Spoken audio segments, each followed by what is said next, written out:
there's a big focus on her love story with a guy who literally stalks her. Yeah. Weird. Wait, how often are you in line for the Snow White ride? I'm a narcissist.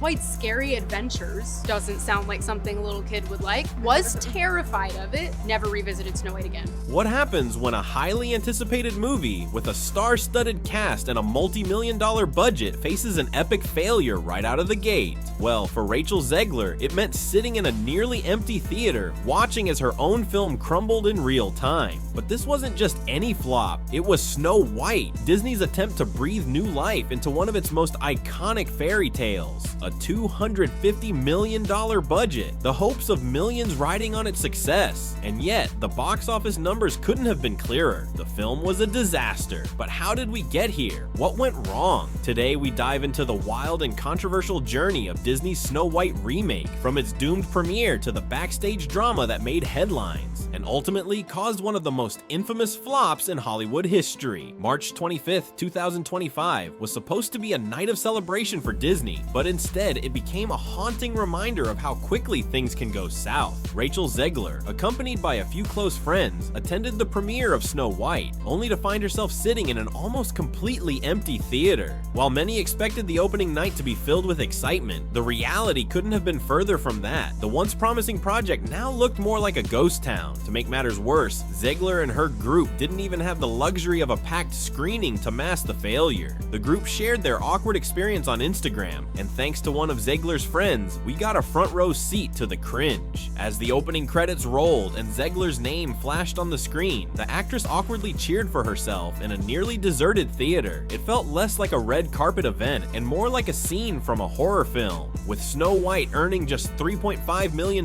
in Thursday previews and a pitiful $43 million over its opening weekend, Disney's $250 million gamble was already bleeding money. It was clear that this remake wasn't just a flop, it was a full-on catastrophe. From the moment Disney cast Rachel Zegler as their new Snow White, the internet erupted. The decision to cast a Latina actress in the role of the classic princess was met with widespread backlash, sparking debates about race, identity, and what it means to modernize a beloved character. But Zegler, ever outspoken, wasn't about to stay silent. In a now-deleted social media post, she fired back at her critics, calling them losers obsessed with maintaining the purity of a cartoon princess. She even boldly declared, "Yes, I am Snow White. No, I am not bleaching my skin for the role." Instead of calming the storm, her response only fueled the fire. Critics slammed her for not being more sensitive to the legacy of the original Snow White, which had always been a symbol of innocence and beauty. But Zegler's remarks didn't stop there. In an interview with Extra in 2022, she made waves by calling the original 1937 Snow White storyline weird, specifically calling out the romantic plot between Snow White and Prince Charming. "There's a big focus on her love story with a guy who literally stalks her," she said, dismissing the love story that made the original film iconic. Her comments were seen as dismissive, even disrespectful, to a story beloved by millions, and they set the tone for the controversy that would follow. While the public battle over casting raged on, there was an even messier story unfolding behind the scenes. Despite their on-screen camaraderie, Rachel Zegler and her co-star Gal Gadot's relationship started to unravel during the film's production. Initially, insiders claimed the two actresses were getting along fine, but things quickly soured, especially when Zegler's outspoken political views began to clash with Gadot's personal background. Zegler's posts on social media, particularly about Palestine, created a tense situation with Gadot, who hails from Israel and served in the Israeli military. What started as a difference of opinion turned into something far uglier. Reports surfaced that Zegler's one-sided political statements put Gadot in an uncomfortable position, even leading to threats to Gadot's safety. Disney, caught in the crossfire, was forced to step in and provide extra security for Gadot as the drama escalated. Things didn't improve when Zegler and Gadot awkwardly presented together at the 2025 Oscars. The tension between them was palpable, and many saw Zegler's remarks as a subtle jab at Gadot. Fans took note, and the situation only got worse. As the promotion ramped up for Snow White, it was clear that the relationship between the two actresses was strained to the breaking point, adding yet another layer to the mounting disaster surrounding the film.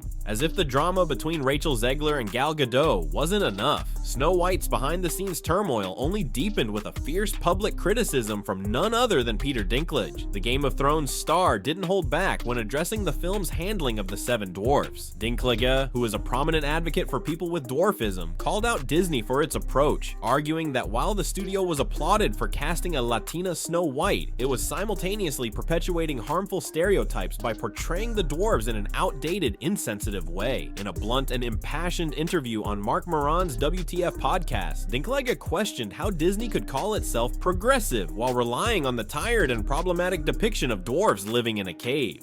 You're progressive in one way, and then you're still making a story about seven dwarfs, he said. What are you doing? His comment sparked a wave of backlash, with many agreeing that Disney's approach was contradictory and tone-deaf. The public outcry led Disney to scramble for a solution. The company, eager to avoid further damage, decided to overhaul the portrayal of the dwarfs altogether, replacing them with CGI versions. But this decision only ignited more controversy, as fans and critics quickly slammed the unrealistic digital dwarfs, calling them stiff, lifeless, and a far cry from the charm of the original animated characters. In an attempt to address the growing backlash, Disney made the controversial decision to scrap the traditional portrayal of the seven dwarfs and replace them with CGI versions. The move was intended to appease critics, especially those like Peter Dinklage, who had condemned the outdated stereotypes in the original story. Disney's solution: photorealistic digital dwarfs created with cutting-edge CGI technology in a bid to present a modern approach to the characters. But instead of solving the problem, the decision backfired in spectacular fashion. Audiences were horrified by the lifeless, stiff nature of the CGI dwarves. What was meant to be a progressive and forward-thinking choice came off as tone-deaf, with many fans accusing Disney of attempting to be woke without truly understanding the core issue. The CGI dwarfs looked more like something out of a poorly executed video game, rather than the endearing characters that had made the original Snow White so memorable. The backlash was swift and brutal, with fans and critics alike mocking the awkward, unrealistically photorealistic dwarfs. Many called it a half-hearted attempt at inclusivity, one that ultimately failed to address the real concerns. Instead of embracing diversity in a meaningful way, Disney's CGI dwarfs felt like an empty gesture, one that ultimately added fuel to the growing fire of controversy surrounding the remake. As Snow White continued to falter, Disney's response to the film's mounting disaster seemed equally lackluster. The premiere, which should have been a grand, glitzy event celebrating the film's release, was instead a muted, almost apologetic affair. Gone were the usual red carpets and extravagant celebrations. Instead, Disney opted for a low-key daytime pre-party and a discreet screening at the El Capitan Theater in Hollywood. Even the European premiere, which typically attracts massive attention, was held in a remote northern Spanish castle, far from the usual spotlight in London's Leicester Square. This subdued approach to the film's release spoke volumes. Was Disney attempting to avoid further controversy, or was it a sign that they had already given up on salvaging what was clearly turning into a colossal failure? The lack of fanfare for what was meant to be a major blockbuster seemed to reflect the studio's growing realization that the film wasn't going to live up to expectations. Rather than capitalize on the hype, Disney appeared to be bracing for impact, trying to minimize the blowback from an already doomed project. The muted premieres, paired with an underwhelming promotional campaign, only highlighted the studio's lack of confidence in the film and set the stage for what would ultimately become one of Disney's most notable misfires. As Snow White continued its downward spiral, the fallout for Rachel Zegler became increasingly unavoidable. Once touted as Hollywood's next big star, Zegler found herself at the center of a public relations nightmare. Her outspoken nature, combined with the film's dismal performance, left many questioning her future in the industry. Zegler's controversial comments throughout the film's promotion, including her dismissal of the original Snow White and her outspoken political views, had already alienated a large portion of the audience. The clash with co-star Gal Gadot added fuel to the fire, with reports of behind-the-scenes tension and public jabs only exacerbating the situation. As the film's box office numbers plummeted, Zegler's once promising career now seemed overshadowed by the growing pile of controversy surrounding Snow White. But the damage didn't end with the film's poor reception. Zegler's personal brand had taken a hit. The combination of political statements that divided audiences, coupled with her dismissive attitude towards the original film, led to a public perception that she might be more trouble than she's worth. Hollywood, known for being quick to move on from failed stars, was already looking for the next big thing. For Zegler, this could very well mark the beginning of the end for her once promising rise in the industry. So what went wrong with Disney's Snow White remake? Was it the casting decisions, the controversial statements, or the behind-the-scenes drama that doomed the film? Maybe it was a combination of all these factors, a perfect storm of missteps that resulted in one of the most infamous box office failures in recent memory. From Rachel Zegler's divisive portrayal of Snow White to the CGI dwarfs that left audiences cringing, it's clear that Disney's attempt to modernize a classic didn't go according to plan. And what's more, the controversy surrounding the film didn't just affect the movie's reception, they had a direct impact on the careers involved, especially Zegler's. The once promising actress now faces a much more uncertain future in Hollywood, as her public persona has been shaped by the drama and the disaster of Snow White. Disney too has to face the fallout of a film that didn't just fail. It became a cautionary tale about how not to handle a beloved franchise. As the dust settles, the real question remains, how did Disney get it so wrong? And will Hollywood learn from this costly mistake, or will they continue to chase the same risky path of reboots and remakes? Let us know what you think in the comments below, and if you want more insights into the Snow White drama, check out the next video. You won't want to miss it.